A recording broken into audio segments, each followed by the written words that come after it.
Hello to everybody and welcome. I am Barri-Jon Graham, one of NQA's regional assessors. I'm here to talk to you about a topic which is hopefully at the forefront of everybody's thinking, and that is business continuity and security when remote working.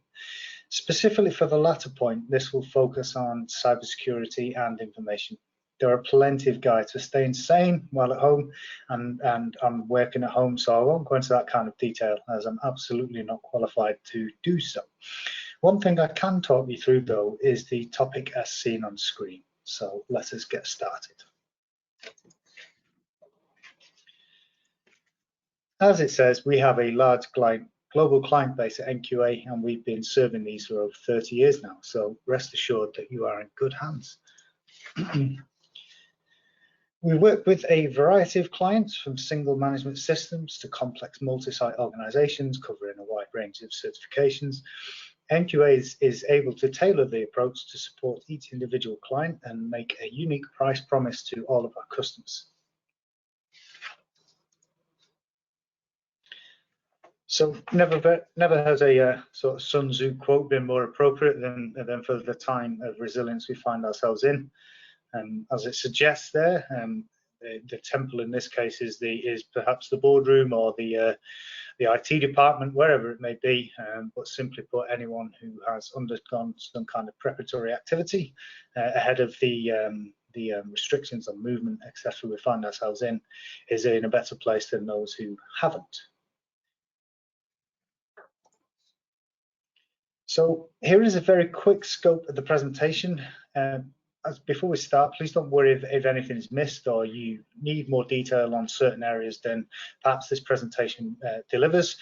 We do skim the surface of a lot of issues, so if the details are not quite contained within this, but it's piqued your interest and you want to know more, then my contact information will be hosted on the very last slide, and I'm available to discuss anything which is covered or perhaps not covered, or as I say, just touch the surface during this webinar. Please do reach out. So we'll start with business continuity planning then, and a few questions and myths associated with that. So simply put, this slide came about as a direct question that was asked to me before the webinar began. So what is contingency planning and why is it different to business continuity? Well, simply, contingency planning is a course of action which is designed to help you respond to something which is unexpected or stresses an original plan or routine. It should be considered or could be considered as a plan B if the results of a process are not realized or as expected. Contingency plans are an important component of any business continuity plan or disaster recovery protocol and key to risk management as a whole. For example, a series of contingency plans for a series of processes will be part of the business continuity plan as a whole. However, on its own, an individual contingency plan is not enough. You need to do more to fully realize business continuity when resilience is needed due to adverse circumstances. So before we begin about business continuity in more detail, I'm going to handrail through the ISO standard associated with business continuity planning. There are other methodologies available. There are other methods to realizing a disaster recovery plan or a business continuity plan. I'm going to stick with the ISO one for this presentation. But like I said, if you want further detail, there's plenty of information out there, and I'll be quite happy to signpost you to that. So first of all, we'll look at business impact analysis and risk assessment. So what is business impact analysis? The BIA is the first critical step in developing a business continuity plan. During this phase of the plan, you are required to identify critical business operations. Additionally, you need to consider the resources which are going to be required for employees to perform those functions. An effective analysis needs not only these elements, it needs data to prioritize where business continuity efforts should take place.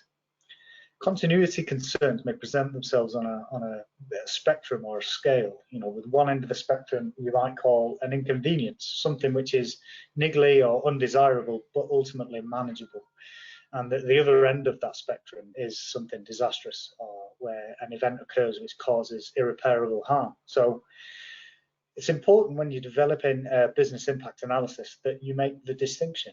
Every department in an organisation will naturally feel that they should be the focus of recovery and based on the primary importance to the organisation. However, if you resource inconvenience, this will be a drain on finite resources available, and this brings the need for data to the fore.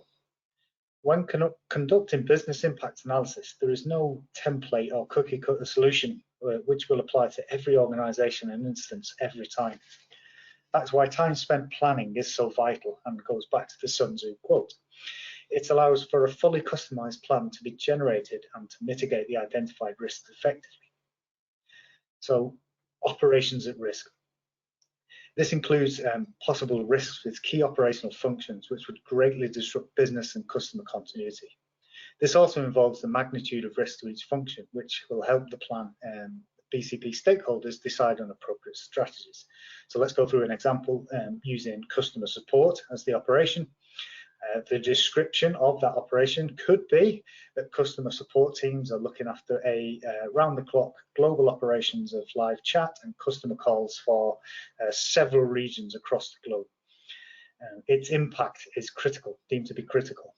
And so a description of that impact is that, for example, 100% of live chats go through a customer support team in Europe, and 20% of live calls are routed to a office in Central Asia, for example.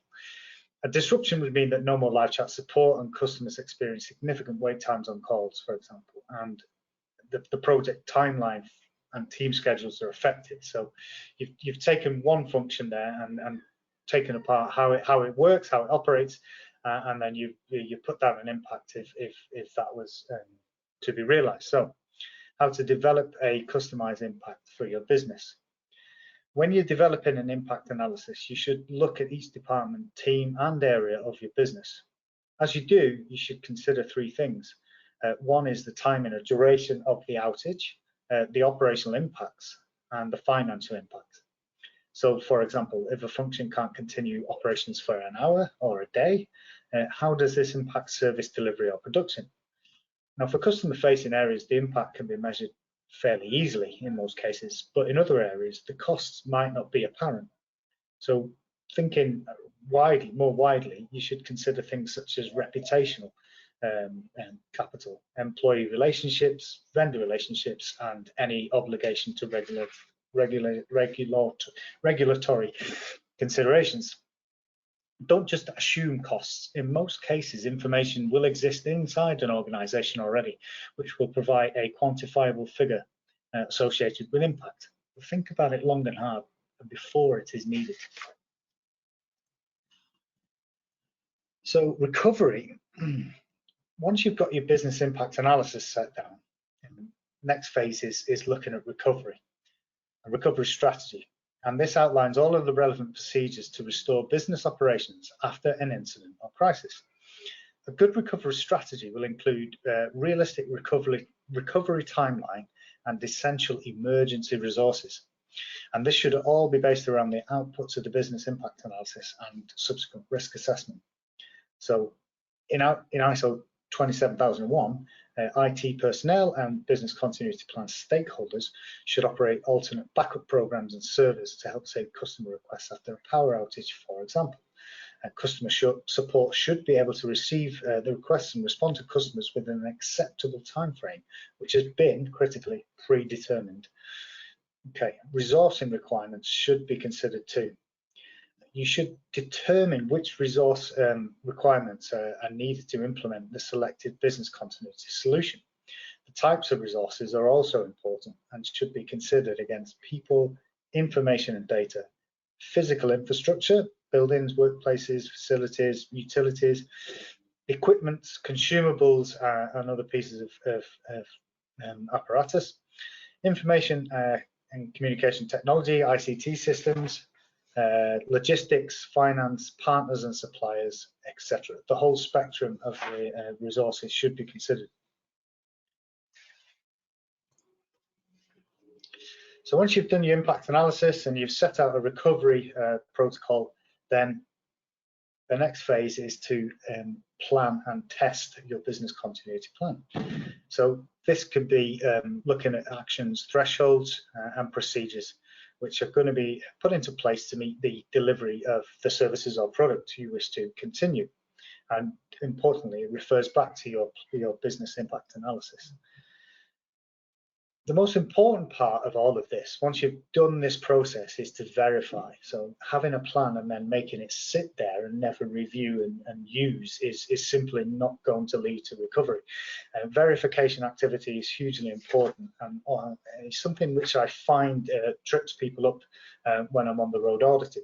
So once you've got your plan, it's important to stress test the plan. And it doesn't have to mean, for example, that you completely close the building and send everybody home, or you completely shut off a server bank.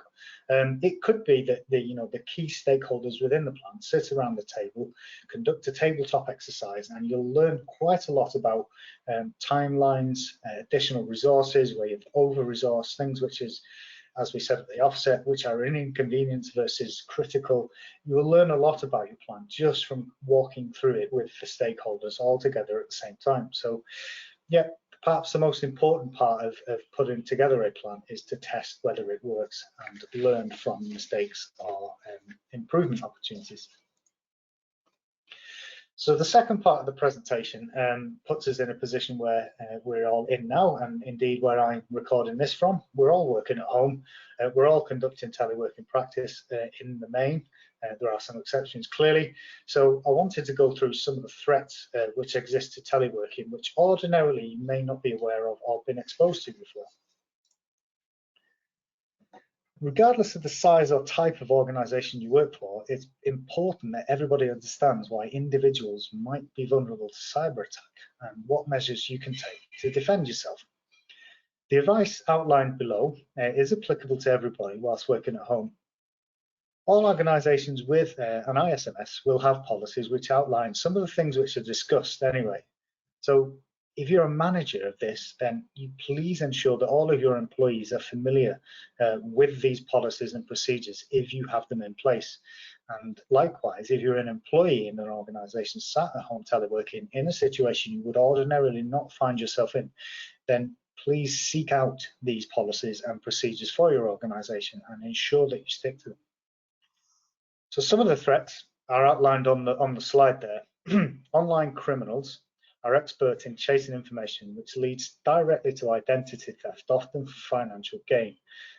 And an example of this we'll cover in more detail later on, and that's phishing or smishing, and that's attempting to get information by eliciting a response to a seemingly innocuous email or SMS text message, which then in turn provides the criminal access to data you definitely do not want them to have. But there are other organisations and other entities out there which are a risk to you while working at home.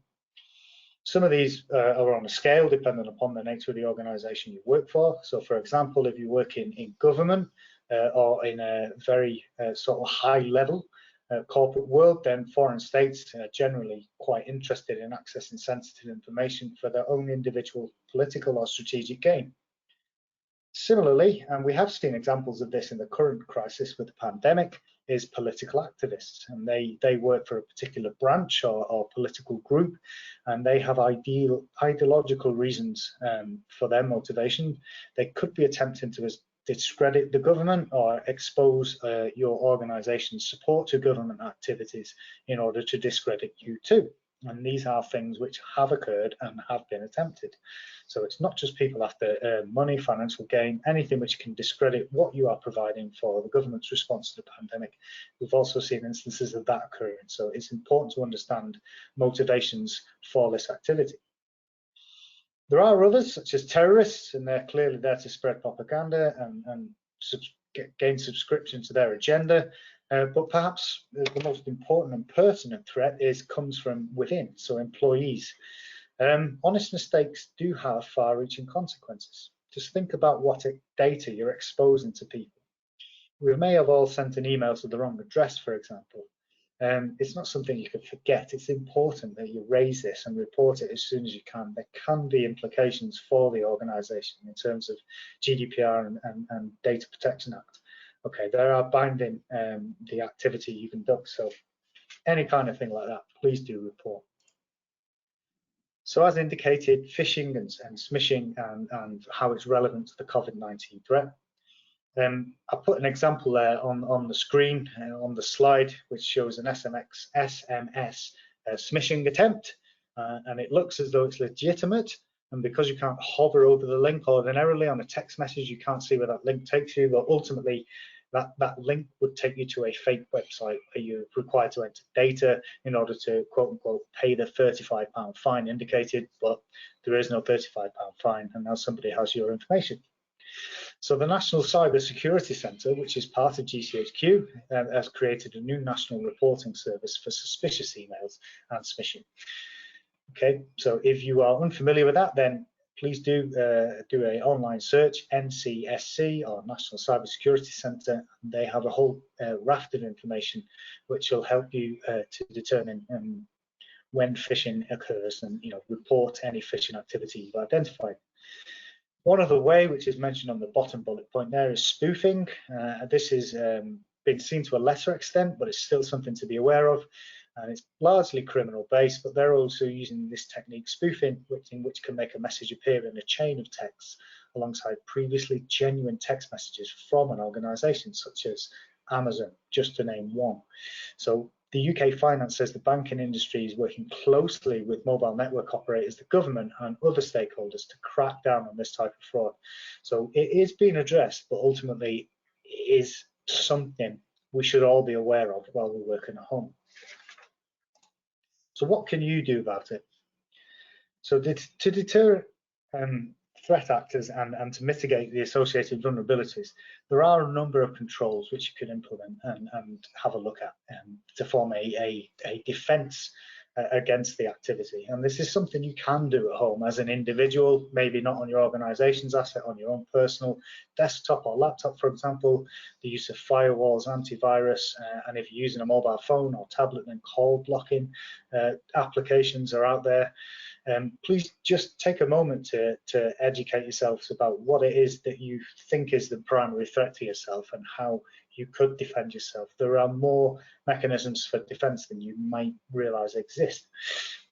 So putting these in place should minimize the impact of an attack, but not every attack can be mitigated in full. You could subject yourself to a security audit or invite a penetration tester in if you're an organization to have a look at the extent to which the controls you've got into place are effective and use the results of that to measure a better control response or learn and improve, for example. Another way is to undertake some deliberate phishing activity. So what I mean by that is you generate a phishing email and distribute it amongst your employees who are teleworking at home, and then they'll give you the results back in the form of who clicked the link, who reported the link through the right channels, for example, and it will give you a good idea of whether your policies are working, whether your awareness is in the place it needs to be.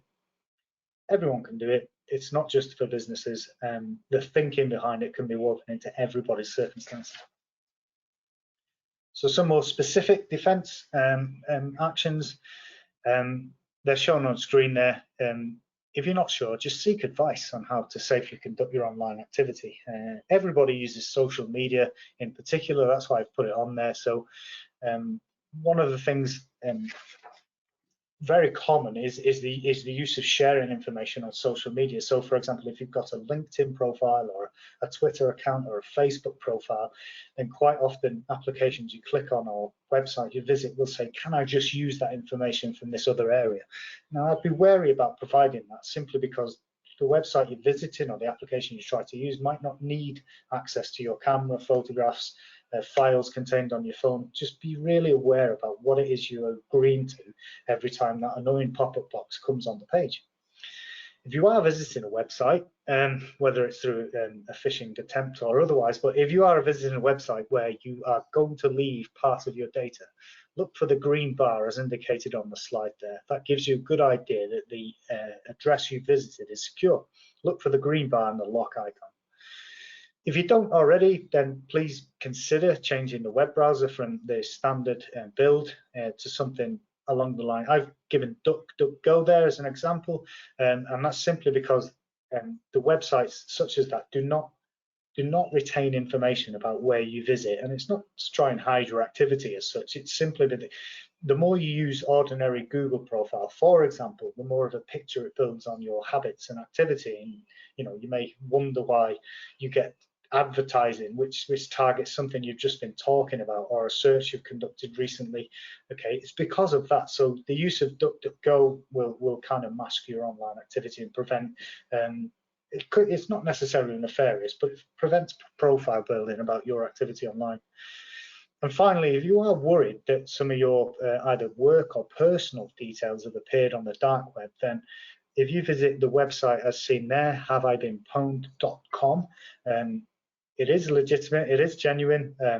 It was developed to try and see what kind of information exists on the dark web without visiting the dark web, and that's exactly what it does. So if you think you may be subject to a breach and a bit worried about if your information's out where it shouldn't be, then visit our website, put in your email address, for example, and it will take you to where it will give you an indication about if your information has made it onto the dark web.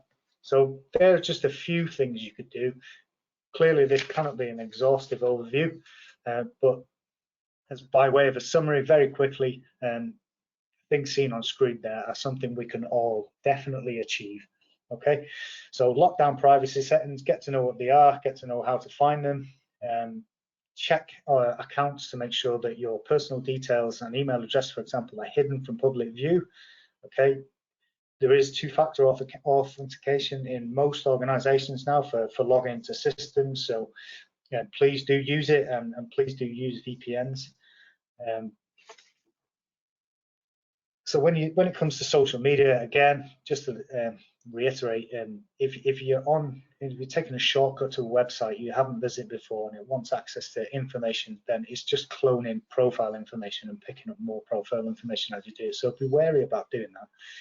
Avoid the apps, quizzes, and games that require access to profile information. Okay, if you think back to FaceApp from 2019, hopefully everybody here, if an organization from a country you deem to be a little bit nefarious, asks you for information about your private life, hopefully be skeptical enough to say, no, I won't do that.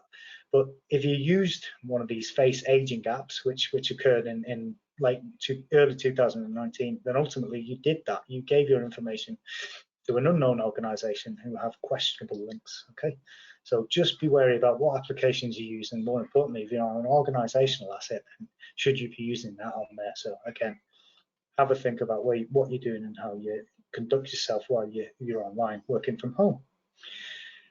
Clearly, handle passwords with care. That goes without saying, and consider if you think the threat is big enough or the risks to your working is big enough, consider some form of commercial identity theft protection. And if you're not sure what that is, then please do drop me a line and I'll guide you onto some appropriate application. Excuse me. So then, the final bit I want to cover during this webinar is to do with remote auditing. NQA's implemented a policy to keep the audit date where they can be achieved and undertake the audit which has been scheduled remotely. So a remote audit is one that is conducted partially or completely off-site. The audit will cover everything that's usually covered on the site, but uses technologies to support the assessor when the site visit is not possible or appropriate, such as when social distancing and the measures we're in right now. So what should you expect? The remote audit will typically be in the same duration bracket as your on-site audit.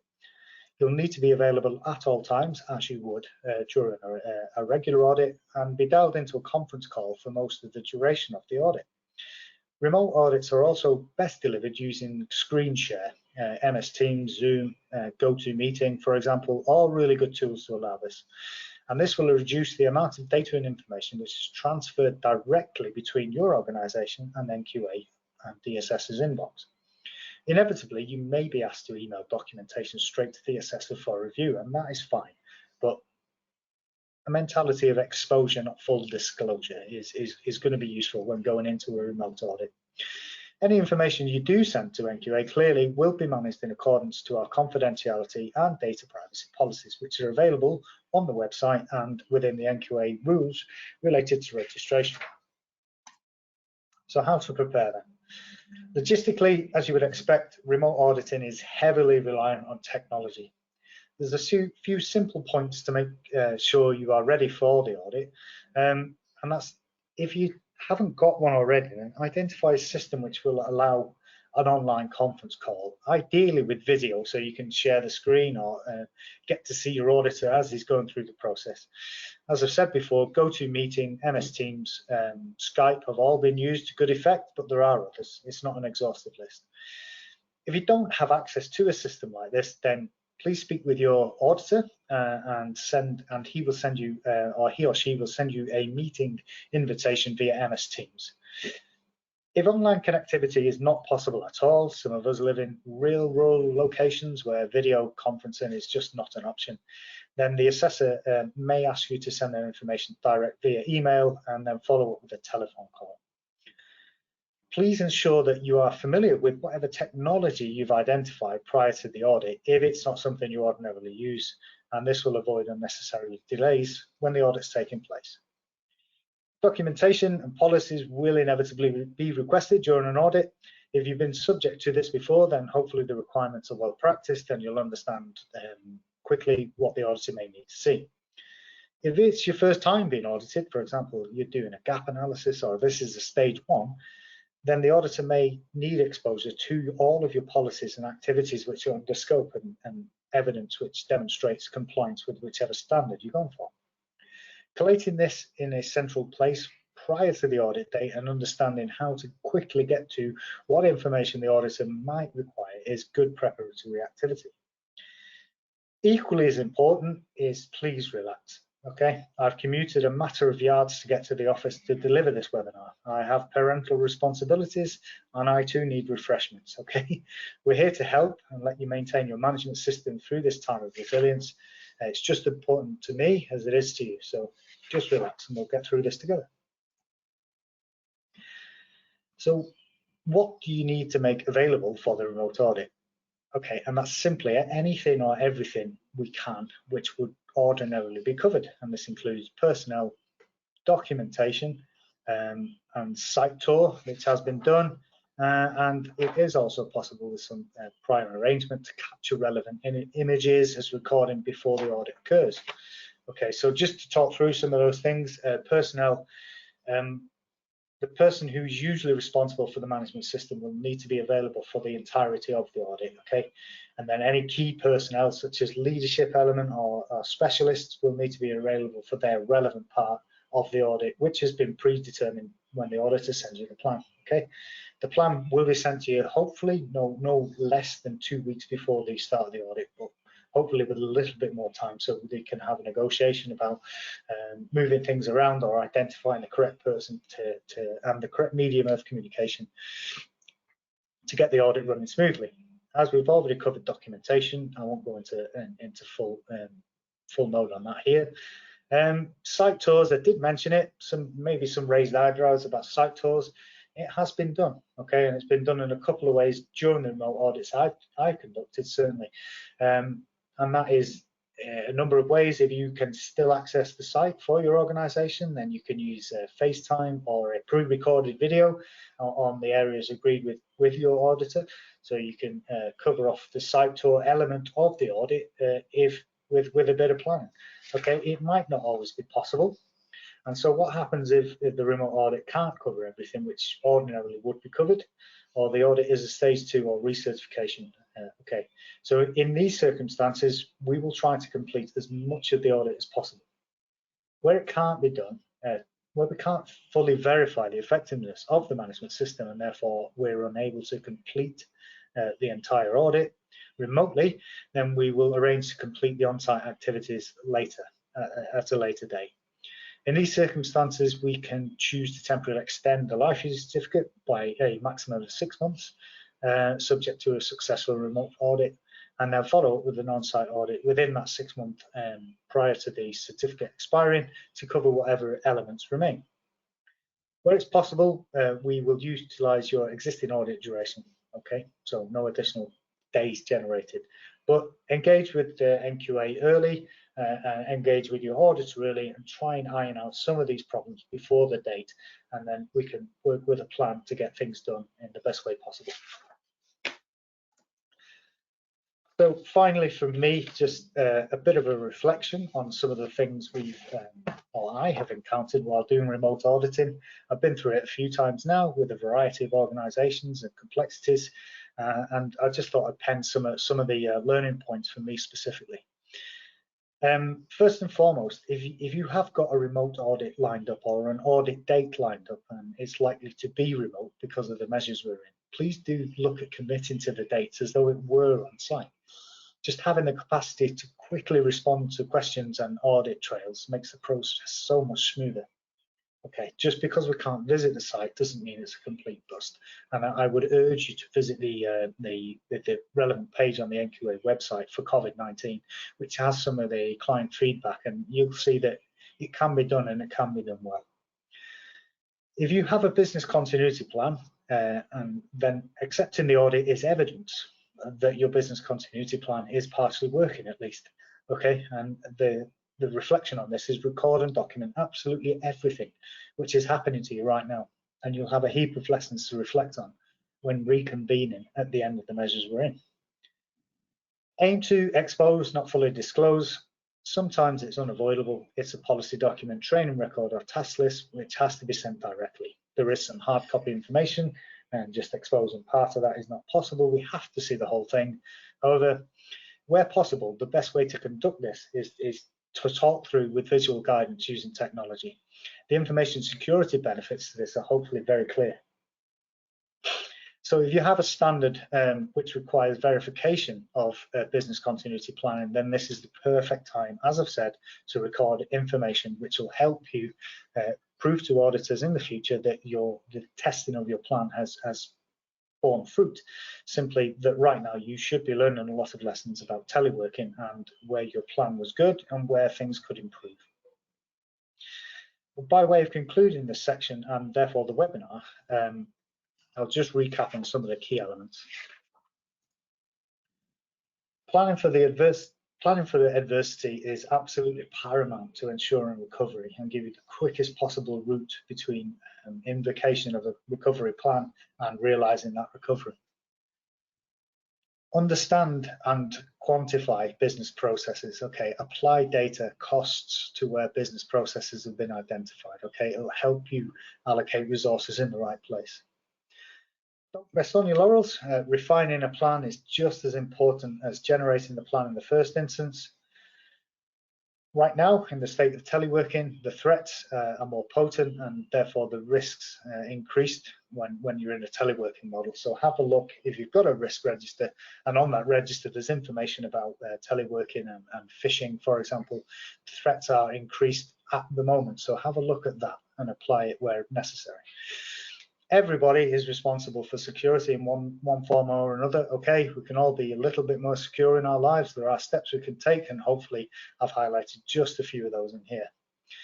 If you understand where the vulnerabilities are, then you can take appropriate action to negate or reduce the effects of the threat being realized. And finally, from that last section, that remote auditing is a viable method of maintaining your certification, and I would strongly encourage you to do so. Finally, keep smiling. We're all in this together. It is a difficult time, but hopefully working with NQA to keep your certification on track will at least provide one little less stress in amongst all of this chaos. Please do keep in touch and keep an eye out for further webinar information, which is related to my areas of data privacy or information security. In the meantime, if you have any questions relating to this or any of the standards we've mentioned within this webinar, then I'll be happy to answer those or signpost you to the right place. My email address is on screen there, although you can reach in directly to the NQA marketing team and they'll reach forward to grab me appropriately. So Thank you for joining us for this webinar. I really appreciate you diving in. If there's anything I can do to ease your worries, provide some security advice, or direct you in terms of business continuity and making sure you're learning from the process, then please do let me know. That being said, it's been a pleasure, and I will see you soon. Thank you. Bye-bye.